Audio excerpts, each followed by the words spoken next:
Welcome back to Reading Every X-Men Comic Ever, the weekly series where I read, recap, and rank every X-Men comic ever. This week, I read 12 issues across 3 different series: Marvel Team Up, Iceman, and Kitty Pryde and Wolverine. Half of these issues were great, the other half not so much.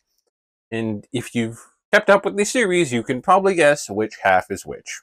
I'll go through the order in which I read these, which starts us off with Marvel Team Up. For this, I read the last 2 issues of the series, numbers 149 and 150. Both were written by Louise Simonson, with art by Brett Blevins for 149 and Greg LaRocque for 150.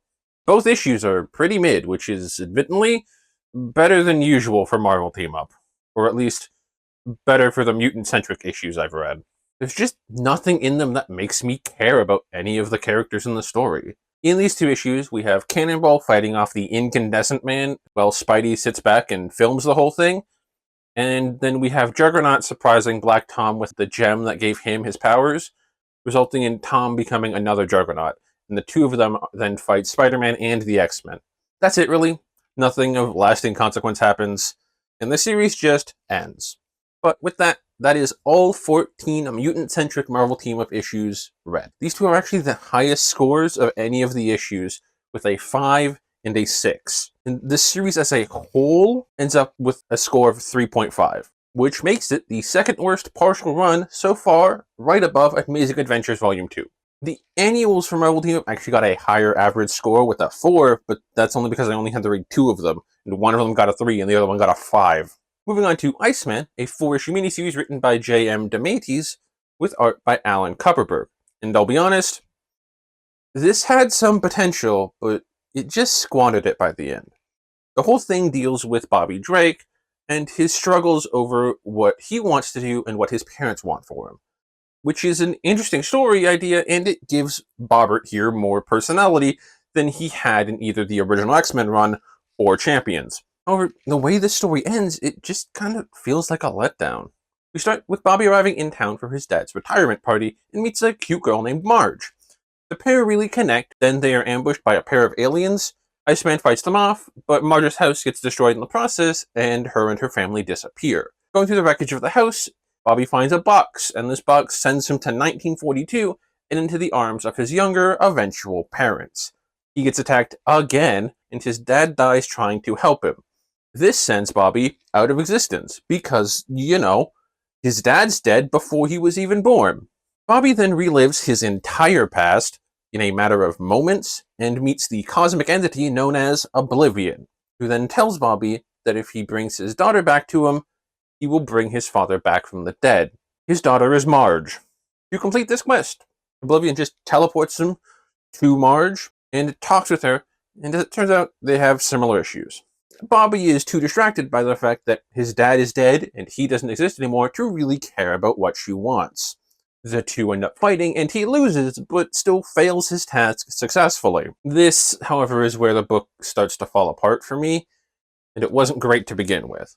Because when they return to Oblivion, Bobby realizes that Oblivion's the one to blame for everything that's happened over the past 3 issues, and decides to fight him. Oblivion takes this as an opportunity to feign defeat, which causes Marge to accept her fate and become another Oblivion. The OG Oblivion then revives himself and decides to eat Bobby. But Bobby clings to life because he loves his parents, and he was promised his father would be revived. Moved by this display of affection, Oblivion keeps his promise. And while he can't reverse time, which I think's odd, he can change time. So he just shifts time a little bit so his dad didn't die, and then sends Bobby back home, where he professes his love for his parents. Oh, and Marge Oblivion is no longer Oblivion's daughter. She is his sister or mate. It's very weird, but I'm unsure if cosmic elder gods can be held to the same standard as us normal humans. That's how the story ends. And I don't hate the overall message at the end of the book, but Marge's story just feels like such a letdown and kind of antithetical to that message. It's just so anticlimactic and lame to have her submit to her predestined fate almost immediately after it was introduced. Iceman's story also feels weird as well. I don't dislike it, but we don't get enough time to really connect with Bobby or process what he's going through, because shit keeps happening? We don't get enough time with his parents in the past. We barely get enough time with his parents in the present. We get just enough information to keep the plot going, but never really anything else. That's Iceman, a book with some decent ideas and messaging that's wasted by a rushed plot and a pretty unrewarding ending. The book as a whole gets a 5.5, with issues 1 and 4 both getting 5s, and the 2 middle issues getting 6s. This puts it right between the original X-Men run and Secret Wars in terms of where it ranks from all the series I've finished so far. Now that we're done with the mid half, we can move on to the good half, with Kitty Pryde and Wolverine, written by Chris Claremont, with art by Alan Milgram. Saying this miniseries is good is an understatement. It is great. I would almost call it incredible. And it's exactly what I needed after all of the mid from this week and last week. It starts with Kitty Pryde, who is currently home in Chicago, and she eavesdrops on a business meeting between her father and some Japanese businessmen. They're Yakuza. Wanting to believe her father is being taken advantage of, she sneaks onto a plane to follow them to Japan to learn more. Things immediately go awry, as she has no money and no spare clothes.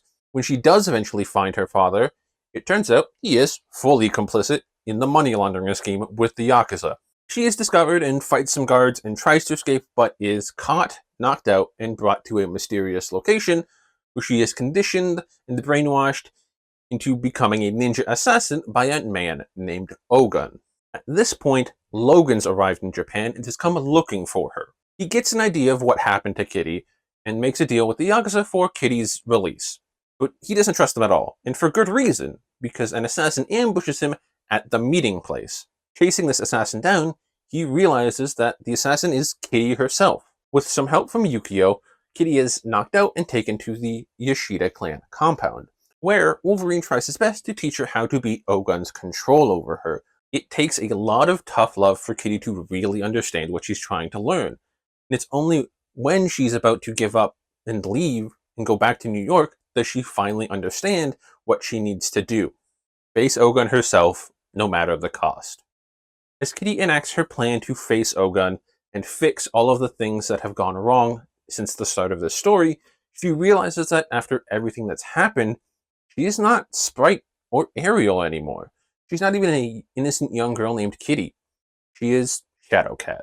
She also figures out that after Wolverine's interference, she knows what he's going to do, and he's going to attack Wolverine's loved ones. Shadowcat gets there first, surprising Ogun, but with the skills she learned from him having faded, Ogun kicks her ass. But luckily Wolverine shows up right in the nick of time to save her. Wolverine takes Ogun on one-on-one. Wolverine's on his back foot for the entirety of this fight, so he just pulls out his ultimate Berserker Rage! However, he stops right at the finish line, so Shadowcat can have the moment she didn't know she needs and prove that her mind is her own and not Ogun's anymore. With the two thinking the fight is over, they go to leave, but Ogun gets back up and goes to stab them in the back. Wolverine notices and stabs Ogun through Kitty, killing him once and for all. With that, everything has kind of wrapped up. This book rocks, full stop. I highly recommend going and reading this for yourself. My recap did not do this book justice. The first 4 issues get 8s, and the last 2 get 9s, leading Kitty Pryde and Wolverine to get an average score of an astounding 8.3, making it the highest ranked full run so far, and the second highest book in total, only being beat out by X-Men God Loves, Man Kills. That's it for this week. So if you've gotten all the way through this video, I really appreciate it. If you liked it, please hit the like button. Leave a comment on what you thought of these books if you've read them, or if you haven't. I don't know, leave something down there. Next week, we go back to Peak with more New Mutants. See you then.